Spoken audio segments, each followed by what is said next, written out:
welcome back to my channel. In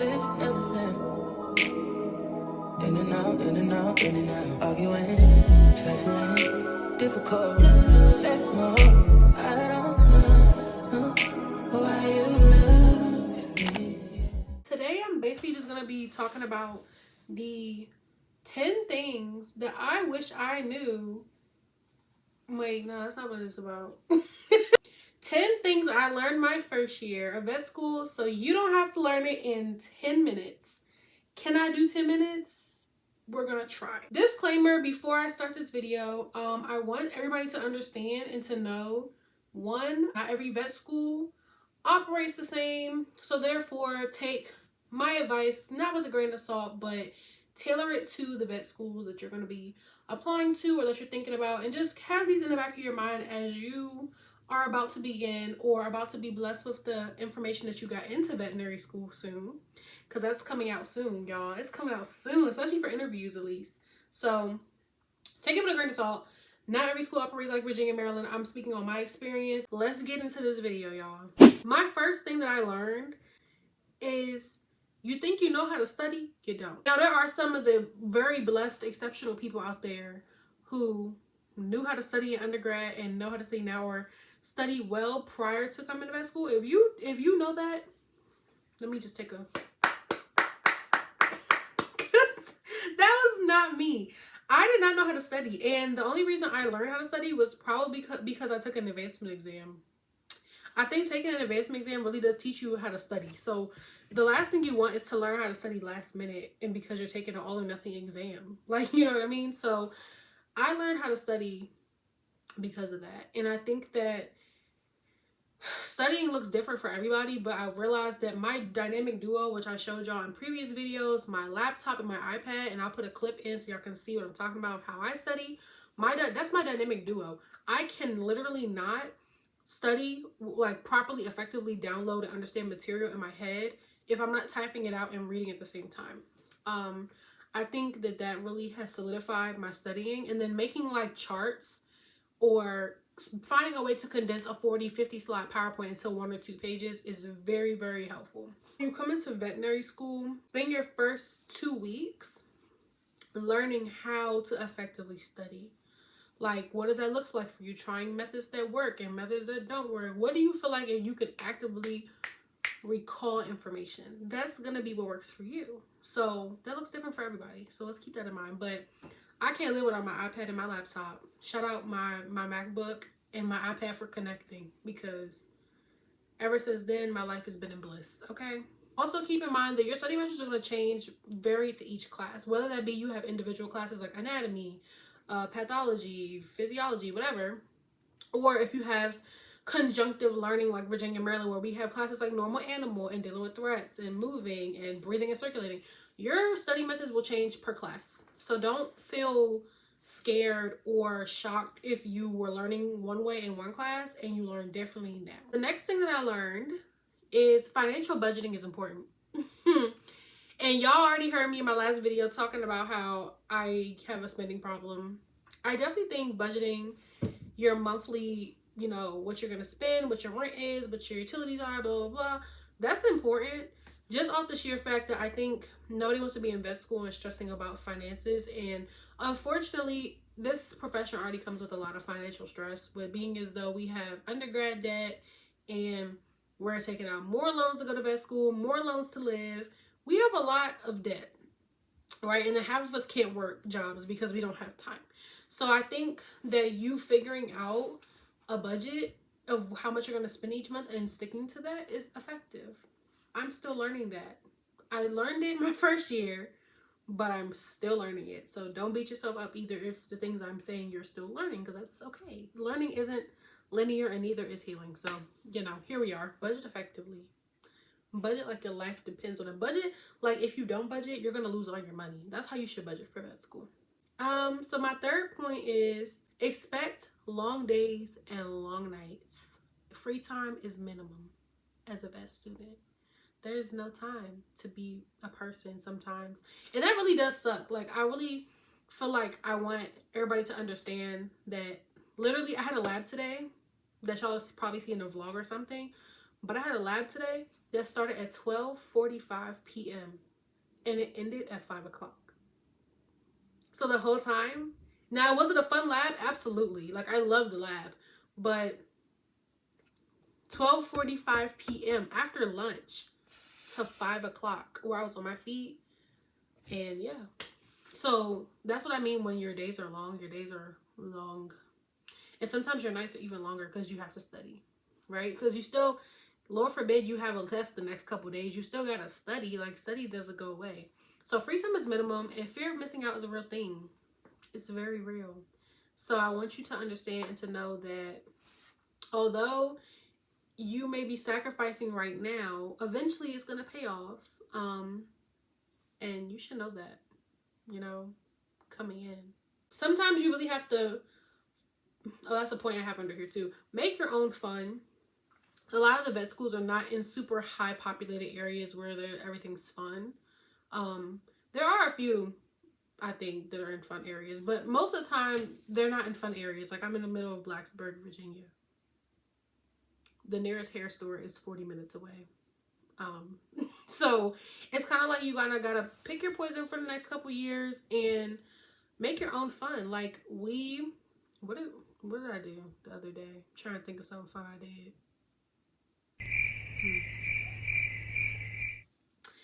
You find fun things to do. I can't think of one right now. I think this week has just been long and it's Tuesday.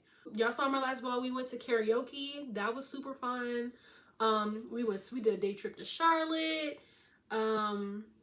We just hang out and it just be fun because we together, you know.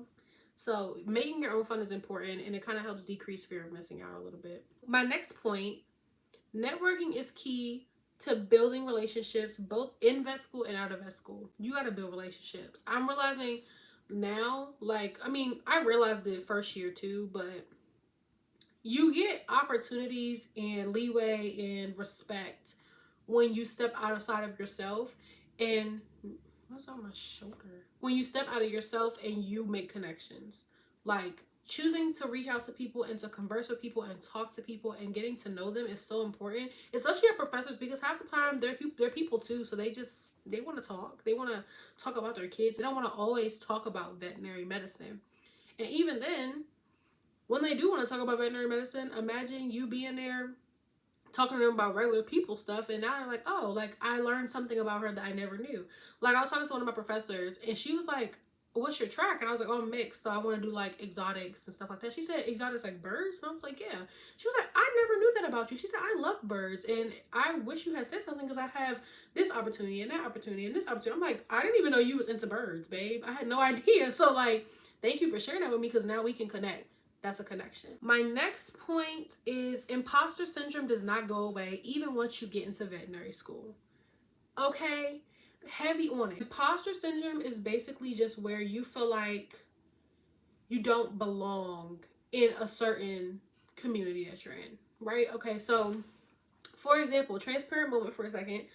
Me still being a new YouTuber, sometimes I don't feel like I belong on YouTube compared to all the other people that do YouTube and have these brand deals and have all of this going for them. They have so many subscribers, but like sometimes I'm like, dang, like I don't have those things. Like I don't go travel every day. Like I don't do that.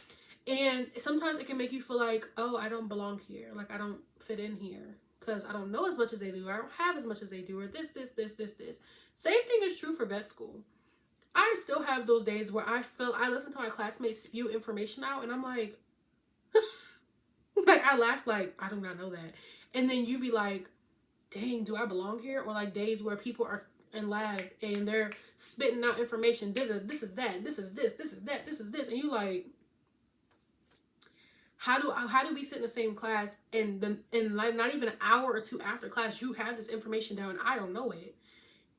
Imposter syndrome, right? Like, I don't belong here. How do you know that and I don't? How do we get in? Like, how are we in the same level? How are we on the same playing field right now? But I feel like this is also to anybody going through vet school feeling like they have imposter syndrome. You are there for a reason. Even to myself, I'm there for a reason. They handpicked my application out of thousands of people that apply, right? So I have a spot. Sometimes I gotta pop back into myself like, I know I'm there. because I have the drive to do so, and just because I may not be able to spew information out doesn't mean I don't know the information. It just means I need to sit with it a little longer, and that's okay. I'm not everybody else. I'm not supposed to get everything on the first try. Maybe I gotta see it like in the dog first. Maybe I gotta actually go to lab and really digest it, and then I'll understand it. That's okay. Same thing with my imposter syndrome for YouTube. Although sometimes I may feel like I don't necessarily have everything up to par for YouTube, that doesn't mean I don't belong here, because I know why I'm doing this. I'm doing this for y'all, for my people that watch me, the people that want to go to vet school. That's why I do this. I don't do it for my own personal gain. Remembering why you do something, why you're there, your reason why is really important. My next thing, grades are not everything. I learned that very quickly. As you take your first exam in vet school, and you sometimes your first exam you get an 80 and you're like, ooh, yeah, eat the girls up with an 80, right? Okay. Exam 2 hit and you got a 42. I should know. That happened to me. I don't think I got an 80. I think I was jazzing that. But I think my first vet school exam ever, I could honestly probably tell you guys. Okay. It was 64 questions. I got a 52 out of 64. Oh, I lied. I got an 81. Yeah. So I did get an 80. Okay. Exam 2. Because it's always exam 2, babe. It's always exam 2. 55. I cried. I was like, oh, how did I go from an 81 to a 55? Your grades don't define you. That's not even passing, by the way. I'm passing at Virginia, Maryland is a 64 right now. So, 64. I got a 55, okay? That hurt my spirit. I was sad. I was. Yes, I got a 55 on that last exam, which I did. But on exam 3, I don't think it got much better. But on exam 3, I got a 68. Like, you gotta keep pushing. Like, even though you like, dang, I don't know nothing, I want to give up. You can't. You gotta keep going. Gotta keep going. What Janae Aiko say? I gotta keep going. I gotta keep going. Like, that's literally the vibes. You gotta keep going. My next topic, which I've already spoken on before on my channel, but I'm gonna say it again because that's how important it is. Community is key. Community, like, is so important inside and outside of veterinary school. So while you guys probably see majority of my vet school friends because I'm here on my channel and stuff, because we're all together all the time, all we do is go to school for like everything until I have breaks. I have my outside community that isn't in vet school, that's in the workforce back at home, who I call on every, like, I literally, I'm texting them right now. Like, I text them every second of the day that I have free. So they're just as important as my vet school friends. And my vet school friends, the only thing that's different between my home friends and them is that I'm close to my vet school friends. I'm just not close to home, because home for me is in Maryland. I'm in Virginia. So, but best believe, I talk to my outside community every single day. Every day. I call my mom every day. She's part of my community. I call my cousin. I call my best friend. Both my best friends. I call them all the time. So it's like, you really have to, like, I have the balance between both of my communities, but they are the reason why I'm still sitting here. I haven't said it enough. I'm gonna say it again. Build your community early, so that way you have people to lean on when you have hard times. Next thing I have to say, I'm like 2 away from being done, which is shocking to me, but you'll never know 100% of the information. And that's okay. That goes back to my imposter syndrome, kind of. Like I said, like, there, for example, I'll be in lab sometimes and my pod mates will be spewing information. Like, literally, like, we just had the class 2 hours ago and they know that this is the right pancreaduodenal artery. I probably just made that up, but they know that's a thing. And they're like, oh, that's the celiac artery that branches into the craniomesenteric, that goes to the hepatic, that goes to the... I'd be like, So you won't always know everything. I'm not gonna lie to y'all either. And I tell a lot of the first years this now. Like, I literally have what's called like L PowerPoints. And you're probably like, what does that mean? I'm gonna put it in bold right here. L PowerPoints. And what that means is Jalea has a set of PowerPoints. She tries her best to get through. I'm me. I try my best to get through all of them, right? I have a set of PowerPoints that I just don't look at. It's not because I don't want to. It's not because I don't need it. Because eventually I do go back and look at them, or the information comes up again. I have to review the information, because at Virginia, Maryland, everything's very cumulative, build on build type of learning. It's very cumulative based over a period of time, where they keep drilling the same information into your head, so that way when you get to Natalie, you know, oh, this is that. It had to be that because I had to do XYZ to get here, right? Great. By the way, not bragging on my school, but I'm bragging just a tad bit. We have like a over 90% pass rate, okay? For the NAVLE, which is our board exam. Yeah. No PowerPoints where when it comes to a lecture exam, if I don't get through all my material, I'm taking an L on somebody's questions. I'm taking an L on somebody's questions on that exam. And that's just kind of for my mental sanity. Like, I'm always going to put my best foot forward, but if it comes down to Sunday and I have 15 lectures I haven't gone over, somebody is taking a L. I can go back and look at it again in the future if need be, and I'll study it for NAVLE. And not saying you should be like me, because I don't recommend you taking L's on certain PowerPoints, but you got to do what you got to do. You know what? You know what? If you don't, you don't. And a lot of times you'll also hear those veterinarians be like, yeah, I don't know what drug interacts with cephalosporins, but I just Google it. You're never going to know 100%. My next point is make sure you water yourself first so you can water those around you. Mental health is important. Watering yourself looks like I'm not at 100%. I'm overwhelmed from all the stuff I've done. I'm not studying today. Not because I don't have to, but because I'm learning that if I do study, I'm just not going to retain anything. So I'm really just wasting my own time when I could have spent that time relaxing, unwinding, resetting myself for tomorrow to study a little bit harder than I did because I missed yesterday. Your mental health is important. And like I said, if you don't take time to water you can't water everybody else around you. If I'm not at 100%, I can't make content for y'all. If I'm not at 100%, I can't talk to my friends through their life problems.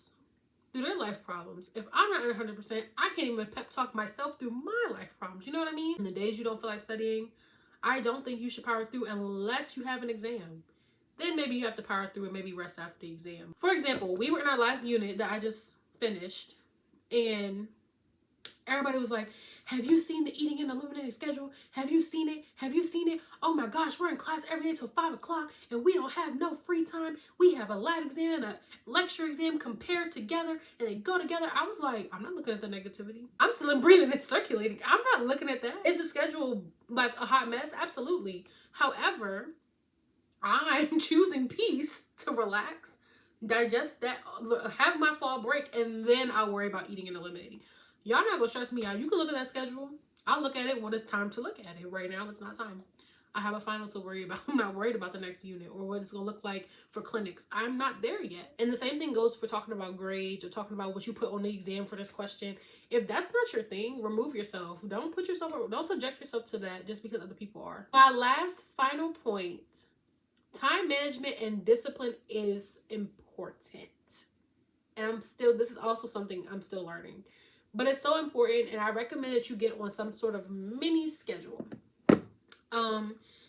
Coming into veterinary school, I had no schedule, and I had no discipline either. I'm still working on it, but I was way worse before, to the point where, like, I mean, if I wanted to go to sleep, I'm gonna just go to bed. I'm not gonna study. Having a schedule is also important. So if you're a person that likes to go to the gym, vet school is really hard to find time to go to the gym. Maybe you have to have the discipline to get up at 5 a.m. and go to the gym. You have to find the time and discipline to do things that you like to do, because you shouldn't fully neglect that, because that ties into my other previous point where your mental health is important.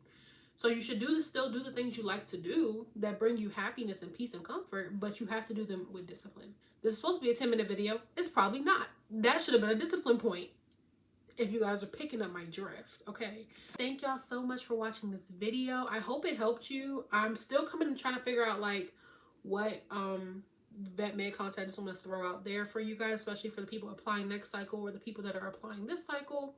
If you're applying to Virginia, Maryland, I would be so happy to have you guys around me at my school and doing what you want to do. I would love to see that. So I'm going to keep coming out with some content, maybe regarding the application cycle coming up soon, since a lot of my previous kids have already applied this last cycle. I missed that and I should have did it sooner. But for my class of 2029, my class of 2029 kiddos, I'm going to make sure I get you guys some content regarding the application cycle that opens up in January. So that way you know what you're looking at before you get to it and all that good stuff. Make sure to like, comment, share, subscribe. I love y'all comments. Like, please comment. I love your comments. I literally like, it brings me so much joy to read I read every single comment. I respond to every single comment. Don't ever think I'm too good to respond to no comment because I will respond. Thank y'all so much for watching. I'll see you next time. Bye.